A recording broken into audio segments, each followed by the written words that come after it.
Class 8 welcome to the class. बच्चों, आपकी book व्याकरण वीथी से चैप्टर नंबर 17 पदबंध तथा वाक्य, इसको हम पढ़ रहे थे, जिसमें हमने ये जाना कि पदबंध किसे कहते हैं, पदबंध के कितने प्रकार होते हैं, वाक्य के अंग जब किए जाते हैं तो उन्हें मुख्य रूप से कितने भागों में बांटा जाता है, सरल वाक्य का विग्रह करते हुए उद्देश्य एवं विधेय के अंतर्गत कर्ता, कर्म, क्रिया, पूरक एवं विस्तारक आते हैं। आई होप कि ये सब आपको क्लियर हो गया होगा। ठीक है, आज हम जानेंगे इसी पाठ के आगे के भाग को, जहाँ दिए गए हैं वाक्य के भेद। बच्चों, अलग अलग शब्दों का व्याकरण के नियम के अनुसार व्यवस्थित प्रयोग करके हम वाक्य का निर्माण करते हैं। वाक्य के भेद दो आधार पर किए जाते हैं। नंबर 1 अर्थ के आधार पर और दूसरा रचना के आधार पर। बच्चों, अर्थ के आधार पर वाक्य भेद यानी उनका अर्थ क्या क्लियर हो रहा है, वाक्य क्या अर्थ प्रकट कर रहा है, इस आधार पर भी वाक्य के भेद किए जाते हैं। और वाक्य की रचना यानी वाक्य को बनाया किस प्रकार से गया है, इस आधार पर भी वाक्य के भेद किए जाते हैं।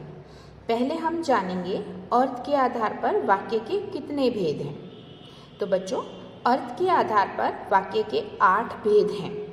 पहला प्रश्नवाचक, दूसरा विधानवाचक, तीसरा निषेधवाचक, चौथा संकेतवाचक, पांचवा संदेहवाचक, 6 नंबर पर है इच्छावाचक, 7वां आज्ञावाचक एवं 8वां विस्मयादि वाचक वाक्य।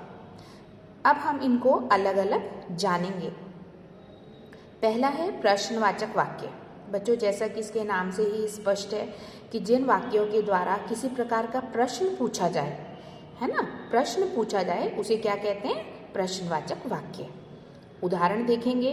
तुम क्या कर रहे हो, आपका घर कहाँ है, प्रथम कौन आया, यह किसकी पुस्तक है।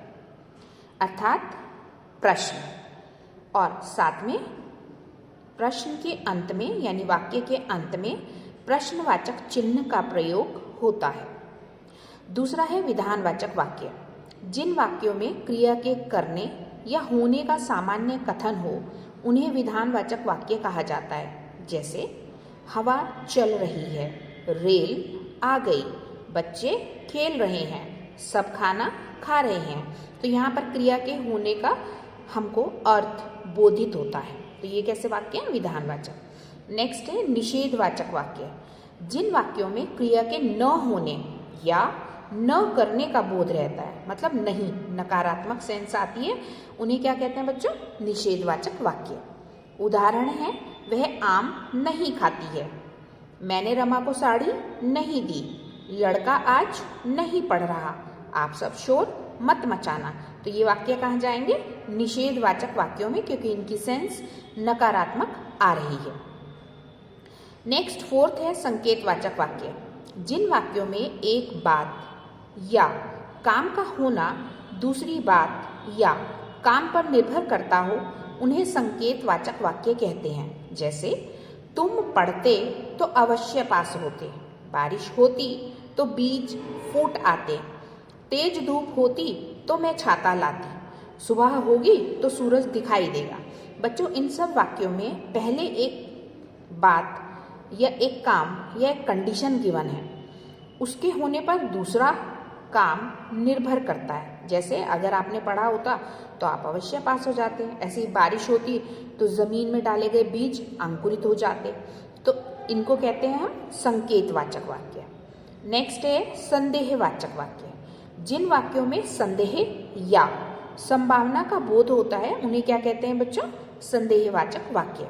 जैसे बच्चे काम कर चुके होंगे, शायद पिताजी घर आ गए होंगे, अब तक पुस्तकालय खुल गया होगा, बच्चों ने जरूर फूल तोड़े होंगे। तो इनमें या तो संभावना है या तो संदेह है। ऐसे वाक्य किसके अंतर्गत रखे जाते हैं, संदेहवाचक वाक्य के अंतर्गत। नेक्स्ट नंबर 6 पर है इच्छावाचक वाक्य। जिन वाक्यों से इच्छा, कामना, आशीर्वाद, आशा आदि भाव प्रकट किए जाते हैं उन्हें क्या कहते हैं बच्चों? इच्छावाचक वाक्य। जैसे खुश रहो, आप सदा स्वस्थ रहें, तुम सदा अच्छे अंक पाना, आपकी यात्रा मंगलमय हो। तो इनमें हमने क्या कामना की है वाक्य के अनुसार? इच्छा की है प्रसन्न रहने की, कामना इत्यादि। ये सब भाव से युक्त वाक्य कहाँ जाते हैं? इच्छावाचक वाक्य। बच्चों नेक्स्ट है आपका आज्ञावाचक वाक्य। जिन वाक्यों में आज्ञा, अनुमति, आदेश, अनुरोध, क्या मैं फिर से बता रही हूँ, आज्ञा, अनुमति, आदेश और अनुरोध यानी रिक्वेस्ट रहती है, वो वाक्य किसे कहलाते हैं? आज्ञावाचक वाक्य। उदाहरण है, आप बाहर जाइए, मतलब ऑर्डर है। आप कपड़े भीतर रखिए, ये भी इसी प्रकार का है। शाम को अवश्य आना, सब चुप हो जाओ। तो ऐसे वाक्य किस में रहते हैं? जिनमें आज्ञा, अनुमति, आदेश या अनुरोध हो, आज्ञावाचक वाक्य में। एंड लास्ट है विस्मयादि वाचक वाक्य। विस्मयादि बोधक या विस्मयादि वाचक वाक्यों में वक्ता के यानी जो बोल रहा है क्या भाव प्रकट होता है? हर्ष, विस्मय, शोक, प्रसन्नता इत्यादि। अरे आप आ गए, ओह मेरा हाथ दब गया, वाह कितना बढ़िया खाना है, छी छी कितना गंदा कमरा है। बच्चों विस्मयादि वाचक वाक्य की एक पहचान यह है कि इसमें विस्मयादि वाचक शब्द के प्रयोग के बाद विस्मयादि बोधक चिन्ह का प्रयोग होता है। बच्चों ये थे अर्थ के आधार पर वाक्य के भेद जो 8 प्रकार के हैं। अब हम वाक्य को रचना के आधार पर कितने भागों में बांटा जाता है उनके विषय में जानेंगे। रचना या बनावट के आधार पर वाक्य के कितने भेद होते हैं? 3। पहला सरल वाक्य, दूसरा संयुक्त वाक्य और तीसरा मिश्रित वाक्य या फिर किसी को मिश्र वाक्य भी कहते हैं। पहले जानेंगे सरल वाक्य के बारे में। जिन वाक्यों में एक उद्देश्य तथा एक विधेय होता है उन्हें क्या कहते हैं बच्चों? रचना के आधार पर सरल वाक्य। जैसे उदाहरण के तौर पर अनुराधा पढ़ रही है, मेरे पिताजी कल आएंगे, धीरज की बहन ने चित्र बनाया था, फल वाला प्रतिदिन फल बेचने आता है। इन वाक्यों में एक उद्देश्य है और बाकी बचा हुआ वाक्य का भाग विधेय के अंतर्गत आएगा। रचना के आधार पर ऐसे वाक्यों को सरल वाक्यों के अंतर्गत रखा जाता है।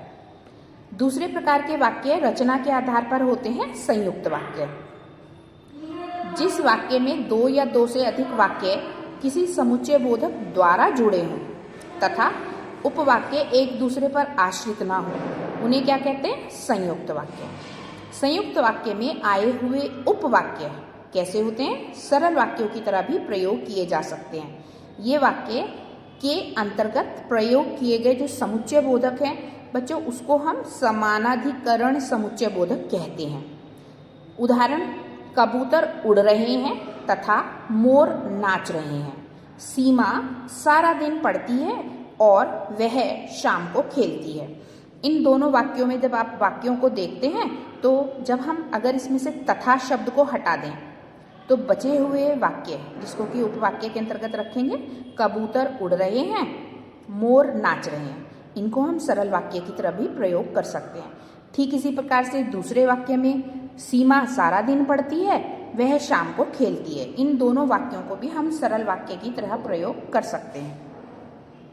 रचना के आधार पर वाक्य का तीसरा भेद है मिश्रित वाक्य। इसकी पहचान है बच्चों, इस वाक्य में एक प्रधान उपवाक्य रहता है तथा दूसरा आश्रित उपवाक्य होता है। तब हम उसे क्या कहते हैं रचना के आधार पर? मिश्रित वाक्य। जैसे माँ ने कहा कि वह मिठाई बनाएंगी। सब जानते हैं कि भारतीय परिश्रमी होते हैं। मिश्रित वाक्यों में व्यधिकरण समुच्चय बोधकों का प्रयोग होता है। अब जैसे माँ ने कहा तो ये इतना वाक्य है और किह लगाकर यदि हम छोड़ दें तो आप कहेंगे ना कि किह के बाद माँ ने क्या बोला, तो इट मीन सेंटेंस हमारा यहाँ पर उसको आगे कुछ शब्दों की, कुछ सेंटेंस की ज़रूरत है। तो यहाँ पर वह मिठाई बनाएगी, है ना। माँ ने कहा कि बच्चों उठ जाओ, स्कूल का समय हो गया है, ऐसे भी हो सकता है। तो ये वाक्य कहलाता है मिश्रित। और इनके अंदर जो समुच्चय बोधक प्रयोग किया गया, जैसे यहाँ पर की है ना, की, तो ये क्या कहलाता है, व्यधिकरण समुच्चय बोधक। देन है वाक्य परिवर्तन। ठीक है, वाक्य परिवर्तन यानी एक प्रकार के वाक्य को यदि हम रचना के आधार पर परिवर्तित करें, उसको या तो संयुक्त वाक्य बनाएं या तो मिश्रित वाक्य बनाएं, तो उसकी रचना चेंज हो जाती है, पर उसका अर्थ नहीं हम डालेंगे। ठीक है, उसमें अर्थ में परिवर्तन नहीं करेंगे। बच्चों ने शोर मचा रखा है, इसको संयुक्त में कैसे बोला है, बनाया है। यहाँ बच्चे हैं तथा उन्होंने शोर मचा रखा है। यहाँ इतने बच्चे हैं कि शोर मचा हुआ है। वह फल लेने बाजार गया, वह बाजार गया और उसने फल लिए, ये कैसा बना, संयुक्त वाक्य। वह तब बाजार गया जब उसे फल लेने थे, तो तब और जब। इन वाक्यों में हमने देखा कि सरल वाक्य को संयुक्त वाक्य में भी परिवर्तित करके दिखाया गया है और मिश्रित में। मैंने एक सुंदर फूल देखा, मैंने एक फूल देखा और वह बहुत सुंदर था।